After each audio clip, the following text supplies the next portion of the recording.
जी नाजरीन, welcome back. अपने programme को वहीं से कंटिन्यू करते हैं। जी इमरान। जी, जैसे आप ब्रेक से पहले हम बात कर रहे थे लैंग्वेजेस की, तो हम्म। मैं आपको ये बताता चलूँ, हमने बात की कि अरबिक लैंग्वेज वहाँ की जो है वो नेशनल लैंग्वेज है, और उसके बिल्कुल। बाद फिर इंटरनेशनल लैंग्वेज जो बोली जाती है और समझी जाती है वो इंग्लिश है। इंग्लिश है। उसके अलावा उर्दू बोलते हैं, पर्शियन फारसी लैंग्वेज वहाँ पे बोली जाती है, हम्म। और इंडियन लैंग्वेज है। इंडियन लैंग्वेज में ज़्यादातर जो है वो मलयालम मलयालम है और तमिल है, वो बोली जाती है। ओके। फिर जैसे मैंने आपको बताया कि तकरीबन फिलिपाइनी जो हैं वो 5% के करीब हैं। तो अब तो खैर तादाद परसेंटेज ज़्यादा उसमें हो गई होगी। अच्छा। तो ओके। वो तगालोग बोलते हैं। हम्म। फिर अफ्रीकन हैं, जिन जैसे कीनिया है तो उनकी लैंग्वेज है, वो बोलते हैं। अ, मुख्तलिफ लोग वहाँ पे, ये समझिएगा कि एक उन्होंने गुलदस्ता बनाया हुआ है जिसमें हम्म। अलग अलग जगह से फूल लाके उन्होंने डाले हुए हैं, हम्म। और वो मुत्तहिदा अरब इमारात है। ओके। तो इंटरनेशनल लैंग्वेज जो है वो इंग्लिश है। जी बिल्कुल। तो अगर आपको अरबिक नहीं भी आती तो भी आप वहाँ इजीली मतलब। आपको बड़ी इंटरेस्टिंग बात बताऊं कि मेरे कई जाने वाले वहाँ पे ऐसे थे जिनको जो 30 साल से हम्म। मुकीम है, लेकिन अच्छा। यकीन जानिएगा कि अरबी बड़ी मुश्किल से वो बोलते हैं। उसकी ओके। वजह सबसे बड़ी ये होती है कि आपका इंटरेक्शन नहीं होता। अगर सही। आपका लोकल्स के साथ इंटरेक्शन है हम्म। और वो लोकल भी वही जुबान बोल रहा है जो आप समझते हैं, यानी वो इंग्लिश है, तो इंग्लिश फिर है। आपको जरूरत नहीं पड़ती वो जुबान सीखने के लिए। सीखने के लिए बिल्कुल।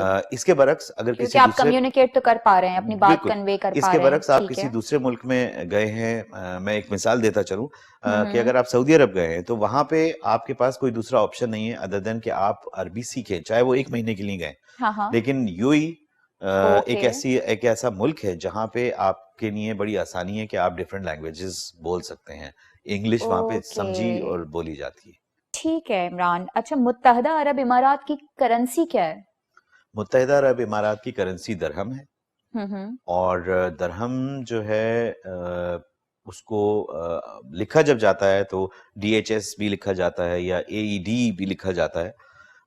दरहम को इस तरह से मैं आपको समझा सकता हूँ कि जैसे हमारे यहाँ पैसा है, वहां पे हम्म। फिल्स है, तो 100 अच्छा। फिल्स का 1 दरहम होता है।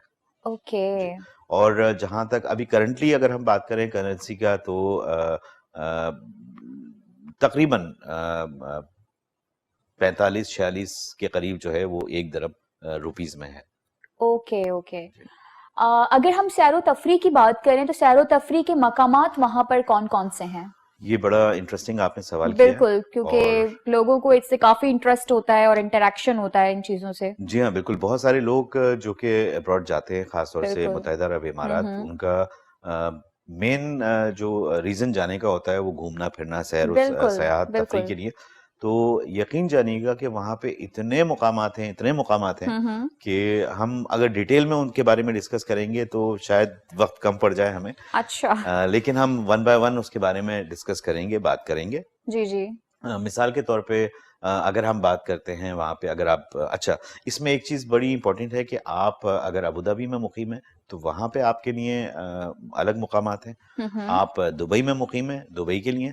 लेकिन जो लोग 1 महीने के वीज़े पे जाते हैं, हम्म। उनके लिए, या 15 दिन के लिए जाते हैं, 1 महीने पे हम्म। तो आप घूम फिर सकते हैं, लेकिन जी 15 दिन जी। के लिए जाते हैं, उनके टाइम लिए शॉर्ट होता है। बड़ा मुश्किल होता है, टाइम शॉर्ट होता है, और हम्म। वो पूरी जगहों पे जो है घूम फिर के नहीं आ नहीं आ सकते। सकते। जी।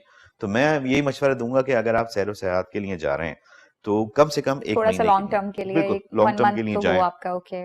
बहुत से लोग हैं जो कि वहाँ पे हनीमून के लिए जाते हैं, तो ओके। वो थोड़ा सा ज़्यादा टाइम बिताते हैं, तो सही। मुख्तलिफ जगहों पे सैर व तफरीह के लिए वो जाते हैं। अब हम्म। जैसे एक, जब हम बात करते हैं यूएई की या हाँ हाँ। दुबई की, जी जी। तो दुबई से जहन में फौरन हमारे आता है टॉलेस्ट बिल्डिंग, बिल्कुल।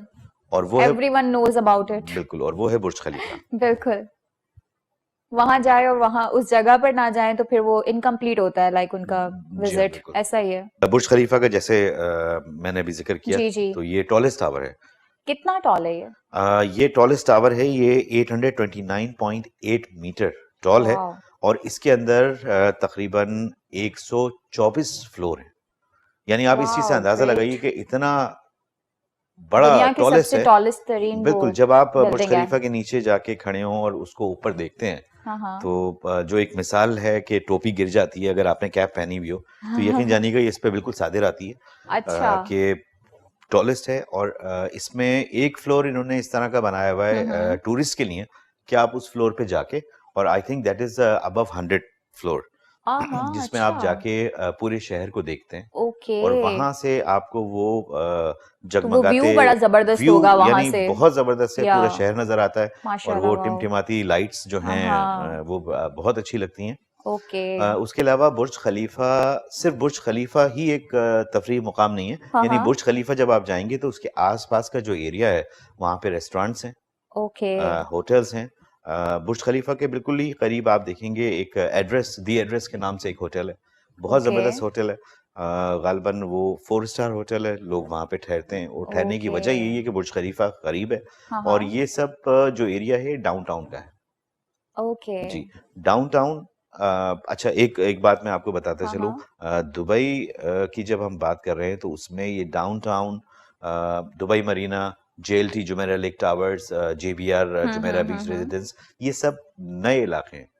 अच्छा ये सब न्यू है अभी जी, ओके दुबई को अगर आप तकसीम करेंगे तो बरदुबई, देरा, ये नए दो। हैं और कितना पुराने हैं देखिए इतना पुराने हैं कि पहले जब शेख जायद रोड, जो कि वहाँ की बड़ी मशहूर रोड है, वहाँ पे एक टावर हुआ करता था जो कि वहाँ का टॉलेस्ट टावर था, हम्म और वो इत्तेसालात टेलीकम्युनिकेशन कंपनी का था।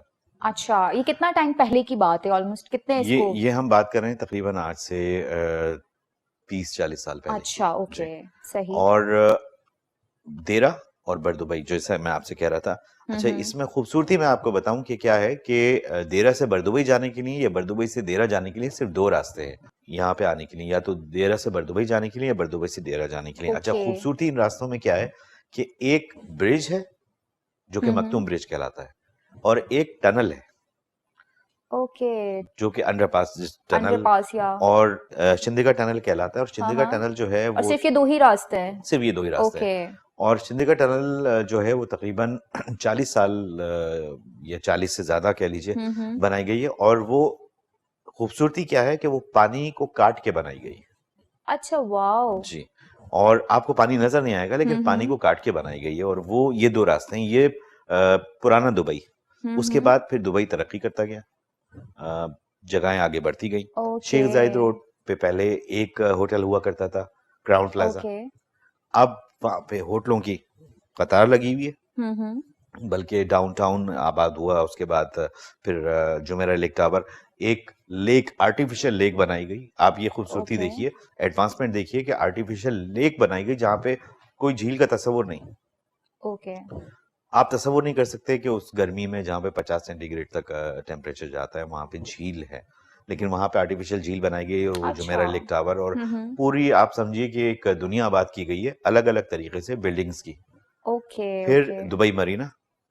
अब दुबई ओके मरीना की जहाँ हम बात करते हैं तो दुबई मरीना भी जंगल है बिल्डिंग्स का, बड़ी अच्छा से बड़ी। बिल्डिंग्स का जी जंगल है जी ये बिल्कुल। ओके और एक तो मैं आपको बड़ा जबरदस्त सी बात बताऊं कि एक रेजिडेंशियल ये या रेजिडेंशियल रेजिडेंशियल रेजिडेंशियल। है ओके अच्छा, इसमें खूबसूरती क्या है, हम्म आपको सुनने में भी बड़ा अच्छा लगेगा कि दुबई मरीना में एक टावर है जो कि इस तरह से ट्विस्ट हुआ हुआ है। अच्छा इमरान ब्रेक का टाइम हो गया है हम जी यहीं से इसको कंटिन्यू करेंगे जी जी। ब्रेक के बाद नाजरीन ब्रेक की तरफ चलते हैं ब्रेक के बाद यहीं से कंटिन्यू करते हैं